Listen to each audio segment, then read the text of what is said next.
Bismillahirrahmanirrahim. Abu Daud nomor hadis 1258.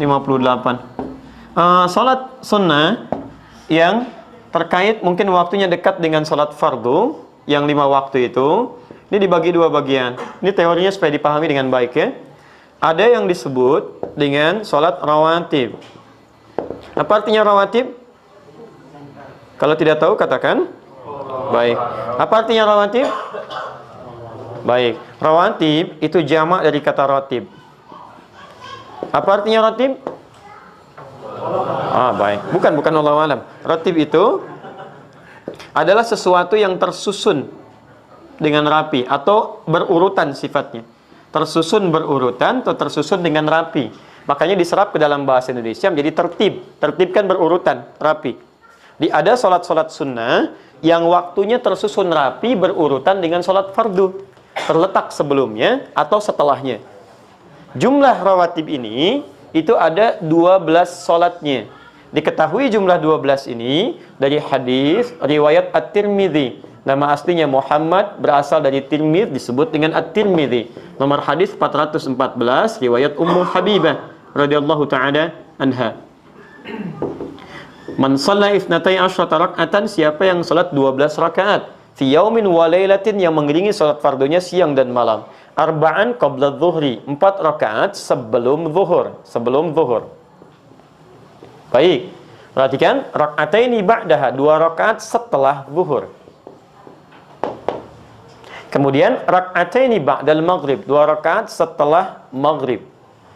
Rak'ataini ba'dal isya, 2 rakaat setelah isya. Wa rak'ataini qabla subhi, dan 2 rakaat sebelum subuh. 2, 4, 6, 8 tambah 4, 12. Jumlahnya 12 rakaat. Siapa yang konsisten mengerjakan ini selama hidupnya, Allah, sebelum dia wafat, terus dia kerjakan sampai meninggalnya, kata Nabi, bunyalahu bihinna baitun fil jannah. Akan dibalas oleh Allah kerja kerasnya ini dengan dibangunkan satu rumah untuknya di surga. Luar biasa. Ini.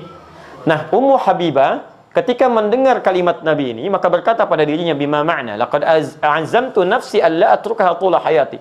Saya enggak akan pernah tinggalkan ini selama hidup saya. Bayangkan enggak?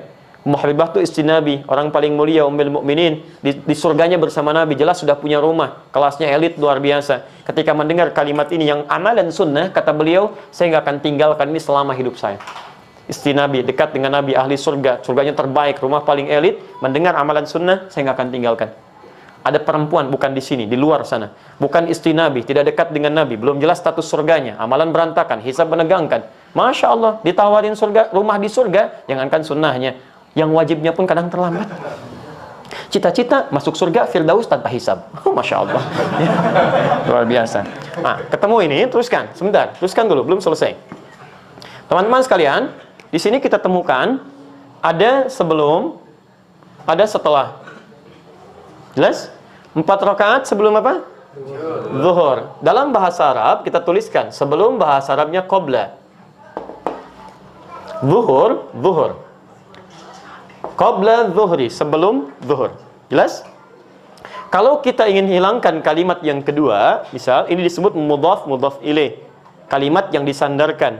Kalau menunjuk kepada waktu, ingin kita buang ininya supaya menunjuk pada kalimat yang dibuang, maka tambahkan ya setelahnya plus ta sebagai sifat. Asalnya qabla, ya, asalnya a, karena ada ya, maka huruf sebelumnya di i. Di qabliyah. Jelas ya?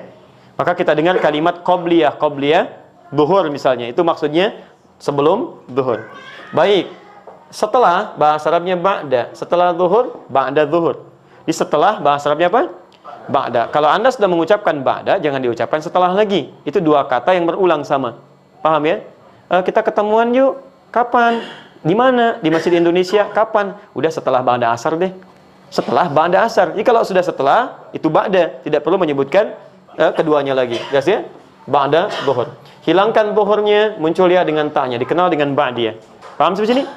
Baik, saya simpan dulu ini. Jadi sebelum, bahasa Arabnya apa? Qabla. Setelah? Ba'da. Baik, ketemu kalimatnya. Sekarang lihat. Ini 12 waktu ini disebut apa? Rawatib. Kenapa disebut rawatib? Karena susunannya teriring langsung dengan salat fardu, baik sebelum atau setelahnya, dan punya fungsi melengkapi salat fardu. Jadi yang kurang di salat fardu dilengkapi oleh ini.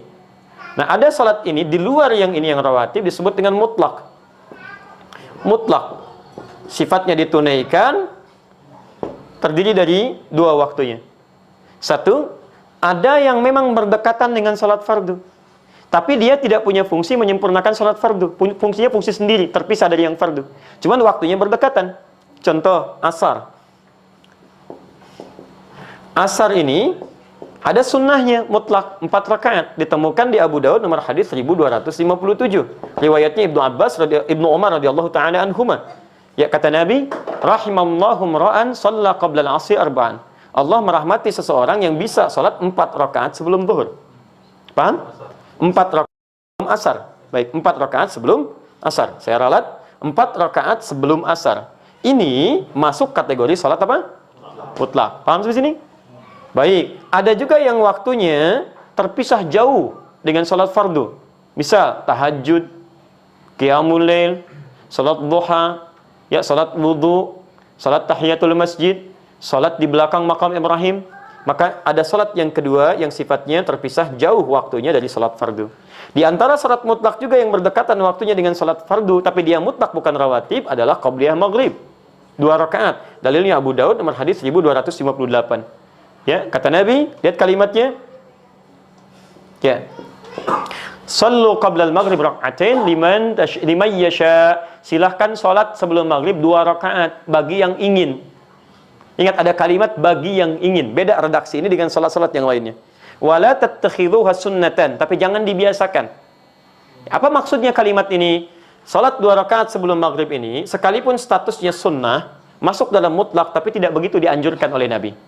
Ya, karena waktunya yang sangat singkat, mepet antara adzan dengan iqamah plus dari maghrib ke isya.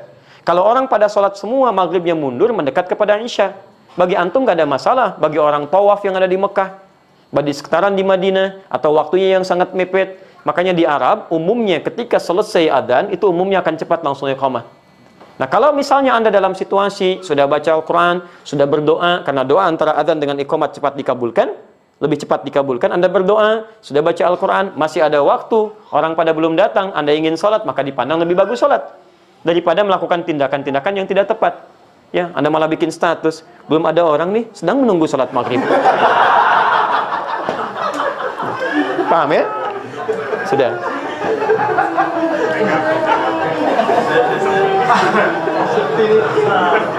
Dah. Baik. Saya tanya sekarang. Sudah? Baik, saya tanya sekarang. Ya, sebelum zuhur ada sholat? Ada sholat sunnah? Apa jenisnya? Rawatib. Setelah zuhur ada sholat sunnah? Apa jenisnya? Baik, sebelum asar ada sholat sunnah? Baik, tidak ada. Yang bilang tidak ada angkat tangan? Yang bilang ada angkat tangan? Yang tidak jelas gak usah ngangkat. Lihat, sebelum asar ada, kan kita bahas. Apa jenisnya? Mutlak. Baik ya, sebelum maghrib ada salat sunnah? Apa jenisnya? Mutlak. Ba'da maghrib ada salat sunnah? Ada. Apa jenisnya? Rawatib. Masya Allah. Sebelum isya ada salat sunnah? Apa jenisnya? Kan saya nggak pernah terangkan. Bagaimana Anda bisa jawab? Saya kan belum sebutkan. Baik ya, belum. Saya nggak sebutkan. Coba lihat, ada nggak sebelum isya? Jangan pernah mengarang, karena mengarang hanya dalam pelajaran bahasa Indonesia. Ya, kalau ada dalil silakan kerjakan. Sebelum isya boleh 2 rakaat, boleh. Masuk dalam konteks mutlak. Karena setiap antara adzan dengan iqamah kebolehan ada salat 2 rakaat. Ini mutlak sifatnya. Boleh. Ba'da isya ada? Apa namanya? Rawatib. Baik. Sebelum apa bahasa Arabnya? Qabla. Baik. Sebelum salat? Qabliyah. Baik. Setelah apa bahasa Arabnya? Ba'da. Setelah salat? Ba'diyah. Baik. Qabliyah zuhur ada enggak? Ada. Berapa rakaat? 4 rakaat. Ba'diyah zuhur? Berapa rakaat? 2 rakaat. Baik. Qabliyah asar? Ada. Berapa rakaat? 4 rakaat. Apa jenis qabliyahnya? Mutlak. Jelas? Sebelum zuhur apa jenis qabliyahnya? Rawatib. Di sini seringkali orang keliru menduga bahwa kalau disebutkan qabliyah itu yang dimaksud rawatib. Ini sering keliru di sini. Sehingga ketika disebutkan nggak ada qabliyah asar. Ada qobliyah asar, yang nggak ada itu rawatib sebelum asar. Jelas ya? Qobliyah asar ada, jenisnya disebut dengan mutlak. Di qobliyah itu nama umum bagi setiap sholat yang ditunaikan sebelum sholat fardunya. Jenisnya bisa mutlak, bisa rawatib. Paham sampai sini? Alhamdulillah.